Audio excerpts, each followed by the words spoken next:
I believe the job of a teacher is crucial in nurturing children who will shape our future. Shouldn't those who take on this role possess a strong sense of purpose and the basic courtesies of being a human being? The thought of someone unfit for teaching in such a position. Am I the only one that finds this frightening? My name is Matilda.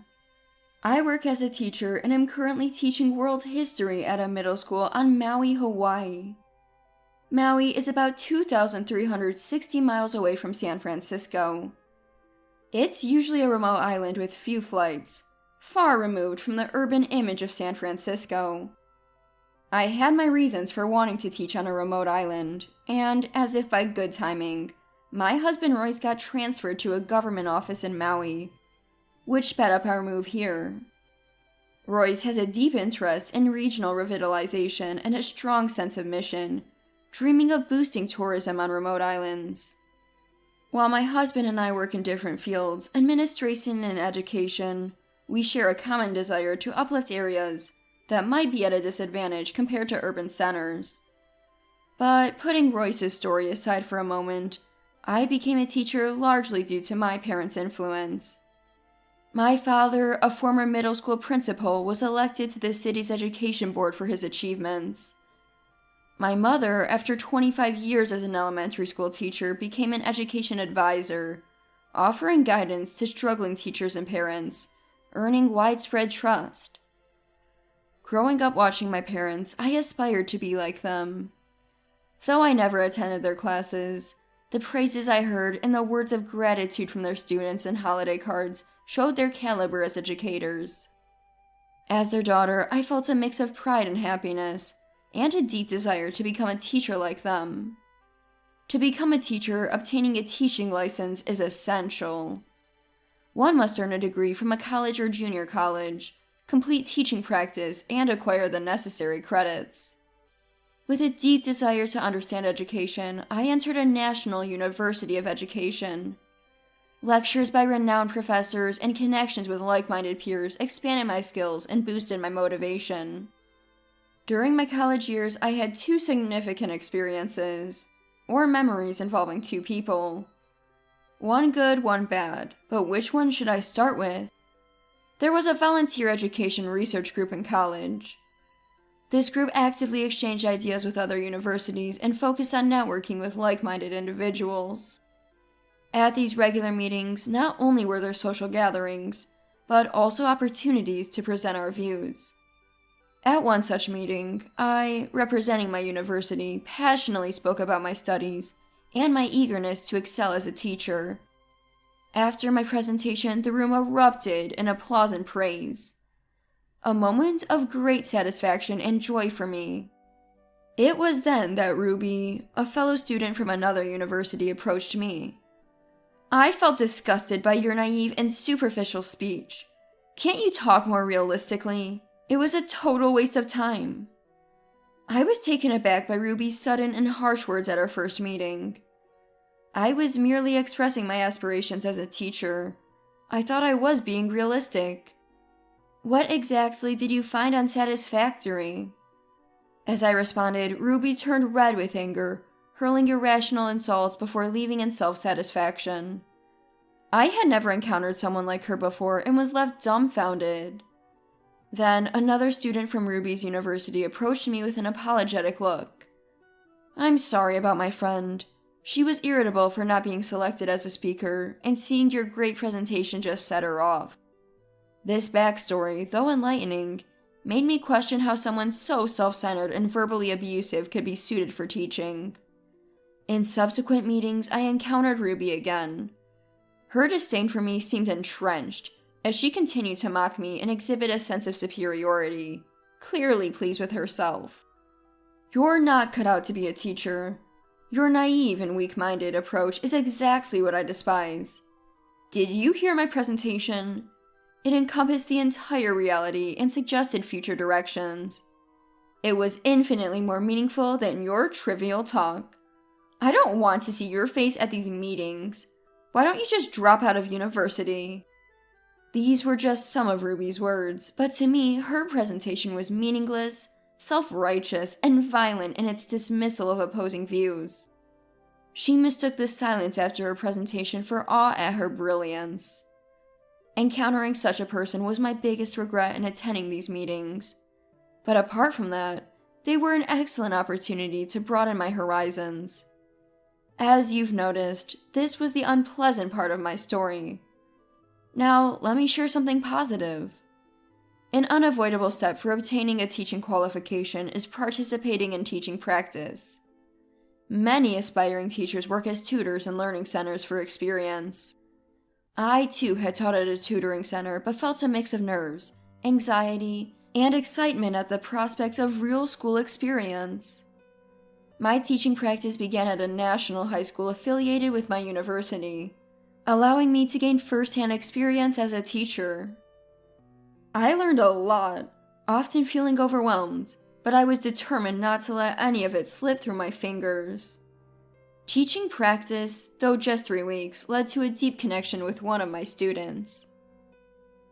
Rachel, a 9th grade student aspiring to be a teacher, often approached me with earnest questions. "Why did you choose to become a teacher, Miss Matilda? I wonder if I'm cut out for teaching. I'm anxious." There are many ways to be involved in education, right? I haven't formed a clear vision yet, so I'm not sure what to do. I took care to thoughtfully respond to Rachel's serious inquiries. Though I was not yet a teacher and lacked life experience, I saw myself in her and wanted to help. Rachel trusted me greatly, and though our time together was short, she considered me a mentor. On my last day, as I was leaving the school, she said, "I'll never forget meeting you, Miss Matilda. I'll work hard and seriously consider my path forward." Her words still resonate with me as if it were yesterday. A cherished memory with my first student.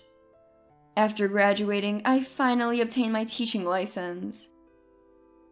Now, all that was left was to pass the recruitment exam to open the path as a teacher, but I had been contemplating deeply understanding education more. During my teaching practice, I saw Rachel struggling with her career path, and it made me wonder how to effectively convey meaningful information to someone like her. I wanted to delve deeper into both practical and theoretical aspects of education. So I decided to pursue graduate studies. In grad school, you set your own research theme and work towards it. I chose factors influencing approaches to personality development as my research topic. Simply put, it's about how to effectively engage with those seeking self-actualization. The research was more complex and challenging than I initially thought, but I found it incredibly fulfilling. I occasionally kept in touch with my first friend Rachel, who had decided to attend my alma mater. As for Ruby, a person I preferred to avoid, I heard from a friend at the meetings that she was hired as a teacher at a public high school in the city.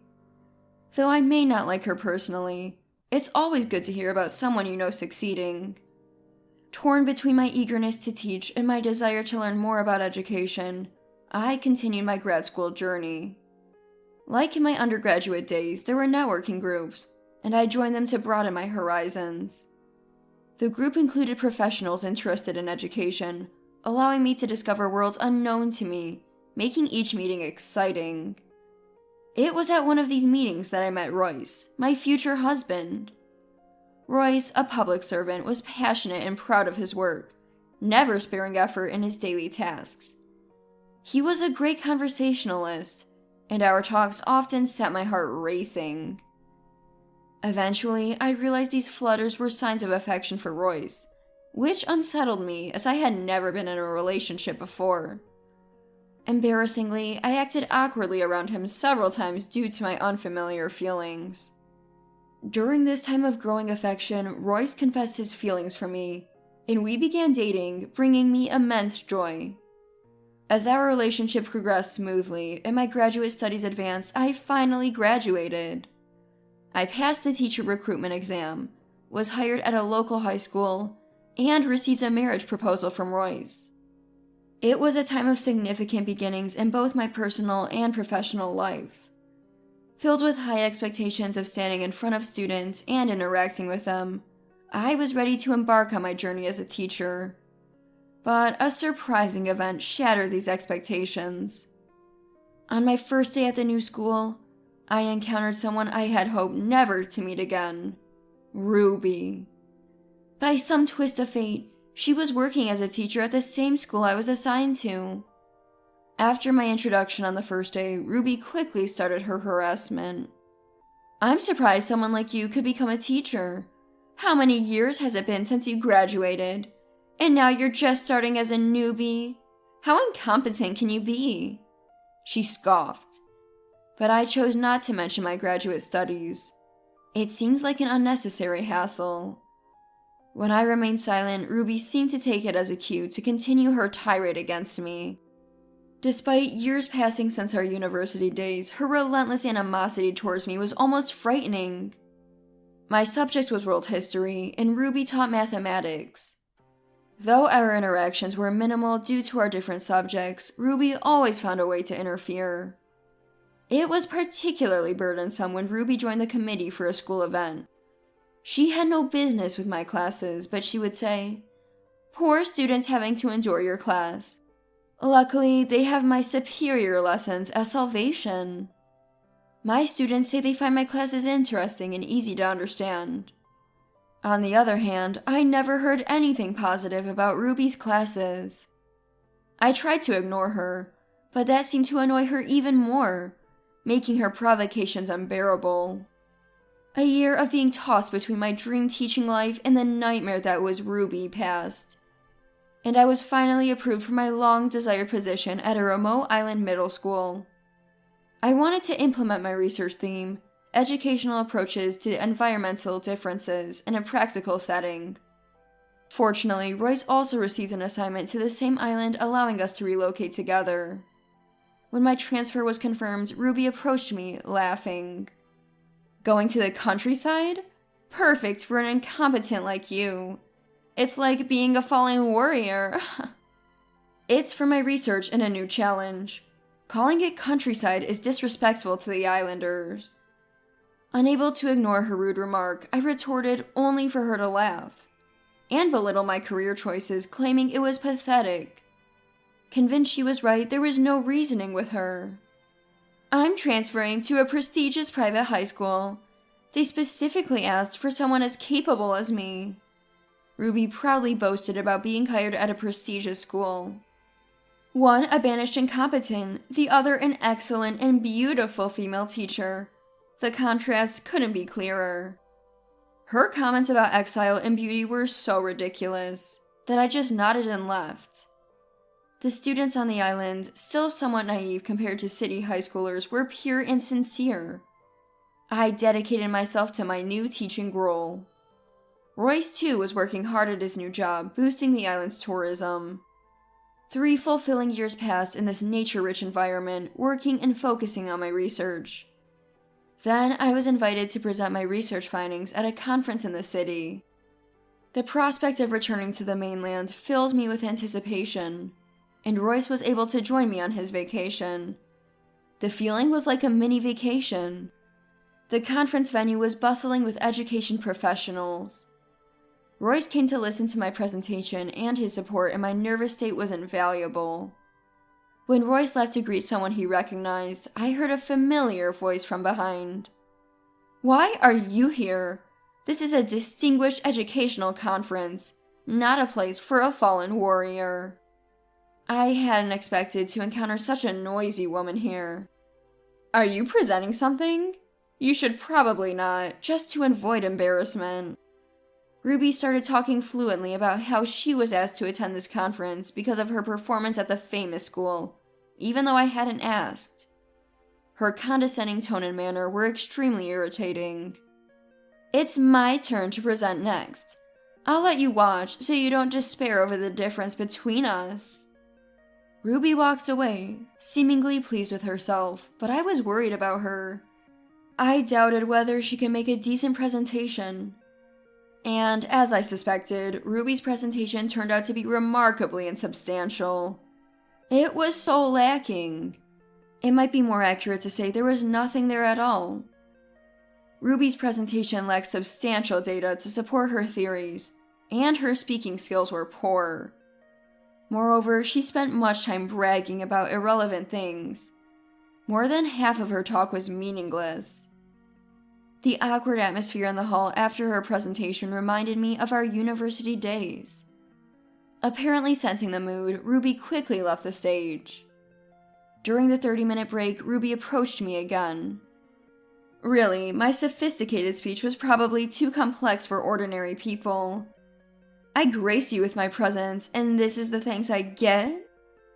She loudly accused me in front of everyone, questioning how I managed to get the final slot in the program. She yelled loudly even though there were many people around her.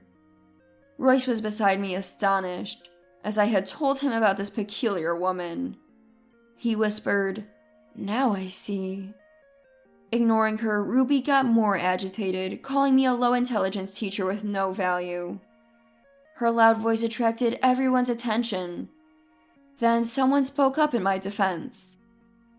"Matilda is a wonderful teacher, very different from a fake like you." It was Rachel, my first student during my teaching practice. We had maintained a close relationship as she attended my alma mater. Rachel, after much contemplation and my advice, decided to support teachers rather than teach herself. She now worked for the Board of Education and was involved in organizing this conference. "Ruby, I've heard quite a lot about you. My job keeps me well informed," Rachel said. Startled at first, Ruby quickly regained her composure and retorted, "Such insolence from a worthless teacher and a young girl. Go away, you're useless." Then an angry voice echoed, "Who are you speaking to like that?" It was the chairman of the City Teachers Union. Ruby turned pale upon realizing who it was. "Matilda's father is the educational director of the Board of Education, and her mother is a highly respected educational critic," the chairman explained. Ruby immediately protested, accusing me of nepotism. "Daughter of the educational director? That's favoritism, so unfair." "Your narrow-mindedness is showing. Matilda's parents are just her background. Her invitation to this conference is due to her own achievement, Dr. Matilda." "Wait, doctor? What do you mean?" Ruby was confused. After completing my master's degree, I faced a dilemma about my career path. Torn between teaching and future research, I chose research. I continued the doctoral program and earned my PhD. Upon graduation, I asked the professors who wanted me to stay at the university if I could gain some practical experience by teaching. I had accumulated significant research on island education, and my long-term thesis was complete. This conference was an opportunity to present my findings. Then Royce, who was listening, said, "That was Ruby, right? We've been noticing a lot of issues with her. Discussions are underway whether to let her continue teaching." "What are you talking about? Who are you?" Ruby murmured in a fading voice, her face turning pale. "Royce is a civil servant. Specifically, a national civil servant with a position in the U.S. Department of Education. He was on assignment to the island as part of a personnel exchange with the Ministry of the Interior, working on a rehabilitation program for problematic teachers. Because of this, he kept receiving updates about such teachers. The chairman's words, "You better be prepared," made Ruby kneel, cover her face, and cry. After my presentation, I received thunderous applause. Ruby had quietly disappeared from the venue. Royce and I had been assigned to the island for 3 years. I was expected to return to the university, and Royce's secondment was ending, so he was returning to the Department of Education. We moved back to the city together just as we had arrived. We invited Rachel to our new home. "I'm always grateful to your father, the education director. My dad also speaks highly of you, Rachel, calling you a capable and reliable staff member. Thanks for your help this time," I added. "I knew about Ruby from you and thought she couldn't possibly be fit for teaching. A little investigation revealed a lot of issues. It wasn't difficult." Ruby's professional attitude was the worst, with no good reputation. She had managed to behave well during her transition to the private school, but her luck ran out, exposing her true capabilities and unsuitability for teaching. Her job at the private school was a 3-year contract, and she forced her way into the conference to try to extend it. Her participation in the conference, let alone her dreadful presentation, was unthinkable. Her plan to extend her contract through the conference ended in a disastrous result. The principal of the prestigious school, upon learning about her presentation and behavior at the conference, promptly terminated her employment. Ruby's misconduct led to her being sent to a rehabilitation program, but she foolishly fled, unable to cope. Ruby's abandonment of her duties has raised serious doubts about her suitability. A hearing for revoking her teaching license has begun. According to him, the revocation of her license was almost certain. Royce returned to his former position, finalizing the rehabilitation program, and was appointed leader of a new project. Rachel was making strides as a leader in reforming the working conditions of educational staff. I returned to the university to teach. Although it's different from teaching at middle and high schools, it's enjoyable and fulfilling, and I'm continuing my research, exploring new methods of education. I dream of my research nurturing the children of the future, making every day rewarding.